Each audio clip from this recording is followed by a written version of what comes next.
आज हम लोग स्टार्ट करें इंडियन कॉन्ट्रैक्ट एक्ट के साथ। वो इंडियन कॉन्ट्रैक्ट एक्ट समझने से पहले हम लोग समझते हैं एक्ट क्यों बनाया जाता है, एक्ट पास क्यों किया जाता है। देखो एक एग्जाम्पल के साथ चलते हैं।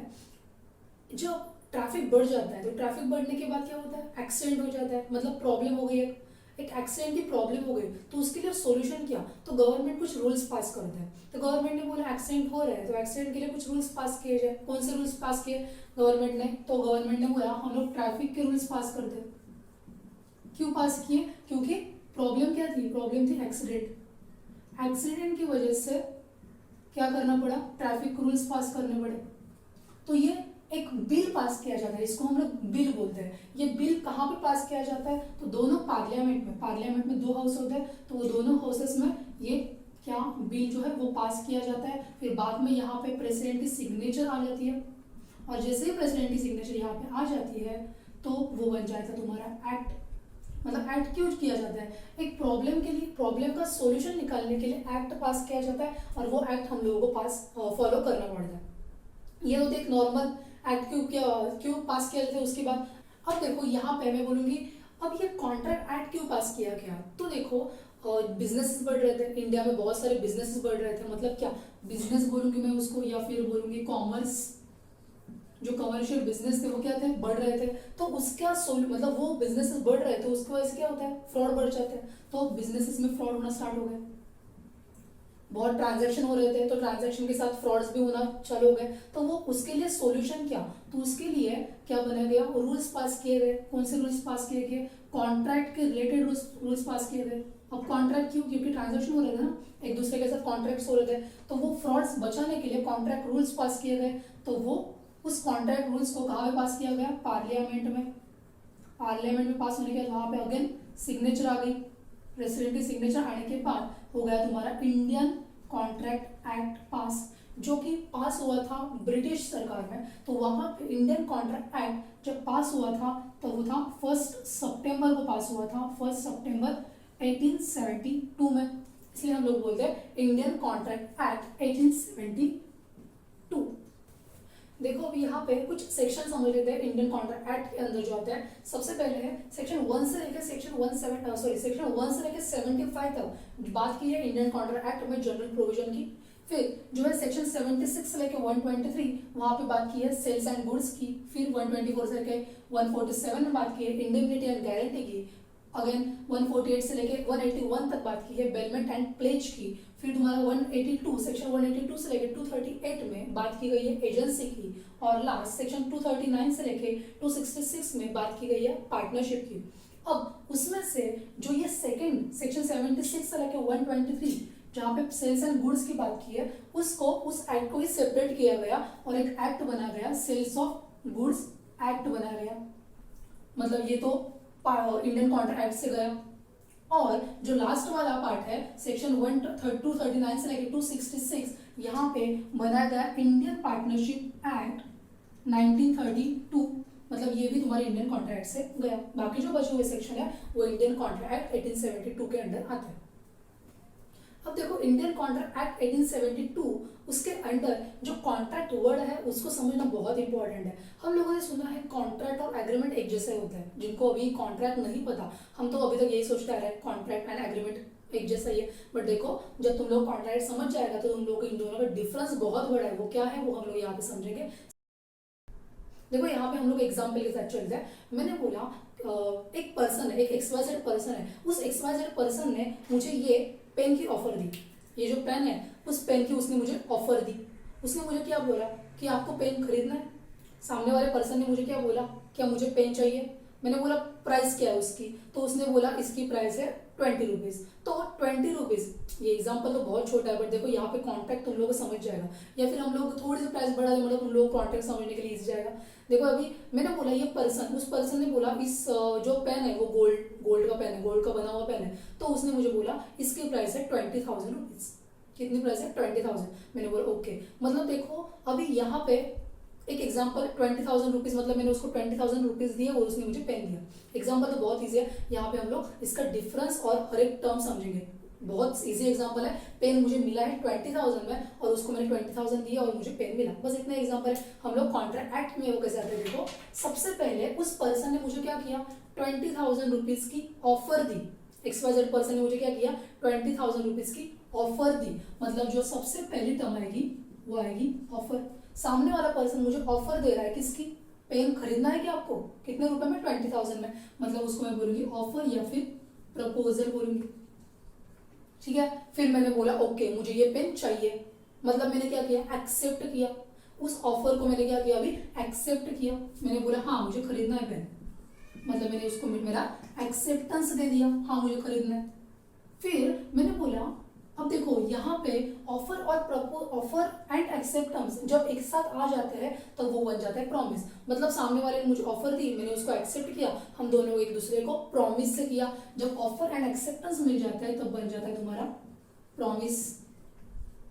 ओके, अब प्रॉमिस तो बन गया, अभी इसके साथ क्या हुआ, हमने बस ऑफर एंड एक्सेप्टेंस हो गया, मैंने क्या किया, उसको 20,000 दिए और उसने मुझे पेन दिया, ये जो पैसे गए और मेरे पास पेन आया, इसको बोल रहे थे कंसिडरेशन, मतलब समथिंग टू रिटर्न, जो कुछ जा रहा है या फिर आ रहा है, क्या जा रहा है, मेरे पास से पैसे जा रहा है, सामने वाले से पेन आ रहा है, ये इसको बोल रहे थे कंसिडरेशन। तो मतलब मेरे पास क्या आया, मेरे पास पेन आया और उसके पास पैसे गए, मेरे उसके पास पैसे आए, मतलब ये हो गया कंसिडरेशन। जब प्रॉमिस को कंसिडरेशन के साथ जोड़ा जाता है तो वो बन जाता है तुम्हारा एग्रीमेंट। देखो अभी तक हम लोग कॉन्ट्रैक्ट तो देखा ही नहीं, अभी तक हम लोग कहाँ पे आ गए, एग्रीमेंट में आ गए। अब एग्रीमेंट बनने के बाद अगर सपोज ऐसे कि उसने मुझे, मैंने उसको 20,000 दिए और उसने मुझे पेन देने से इनकार कर दिया, मतलब क्या मैं उसके अगेंस्ट केस कर सकती हूँ, हाँ बिल्कुल मैं कर सकती हूँ, क्योंकि हमारे अंदर वो लीगल ऑब्लिगेशन बन गया, हम लोगों ने लीगल रिलेशनशिप मेंटेन कर ली। कैसे, क्योंकि अगर उसने मुझे पेन नहीं दिया तो मैं उसके अगेंस्ट क्या करूंगी, केस करूंगी, क्योंकि मैंने तो पैसे दे दिए। मतलब यहाँ पे जो वर्ड आ रहा है लीगल रिलेशनशिप, यहाँ पे मैं एक वर्ड यूज करूंगी, इन्फोर्सेबल बाय लॉ। देखो मैं यहाँ पे थोड़ा सा यहाँ पे लिखूंगी, एग्रीमेंट के साथ मैंने एक वर्ड जोड़ा है, इन्फोर्सेबल बाय लॉ। अगर उसने मुझे पेन नहीं दिया तो मैं उसके अगेंस्ट केस कर सकती हूँ, या फिर उल्टा ले लो, अगर मैंने उससे पेन लिया और मैंने उससे पैसे नहीं दिए, अगर मैंने उसको पैसे नहीं दिए तो वो मेरे अगेंस्ट केस कर सकता है, क्योंकि हम लोगों ने एक साथ क्या कर रहे हैं, लीगल रिलेशनशिप मेंटेन किए, मतलब इन्फोर्सेबल बाय लॉ। तो एग्रीमेंट के साथ जब इन्फोर्सेबल बाय लॉ बन जाता है तो वो उसको बोल जाता है कॉन्ट्रैक्ट, और वो कॉन्ट्रैक्ट सेक्शन 2H में डिस्कस किया, section 2H of Indian contract act 1872 में कॉन्ट्रैक्ट एक्ट बोला गया है। अब यहाँ पे इन्फोर्सेबल बाय लॉ के कुछ और एग्जांपल हम लोग देखते हैं, जैसे कि मैंने बोला, अब देखो कौन कौन से केसेस है जो इन्फोर्सेबल बाय लॉ बन सकते हैं, एक एग्जांपल के साथ और एक चलते हैं। अगर मैंने बोला कि मेरे घर वालों ने बोला कि मुझे टेंथ में अगर 95% मिल जाते हैं तो वो मुझे लैपटॉप देंगे।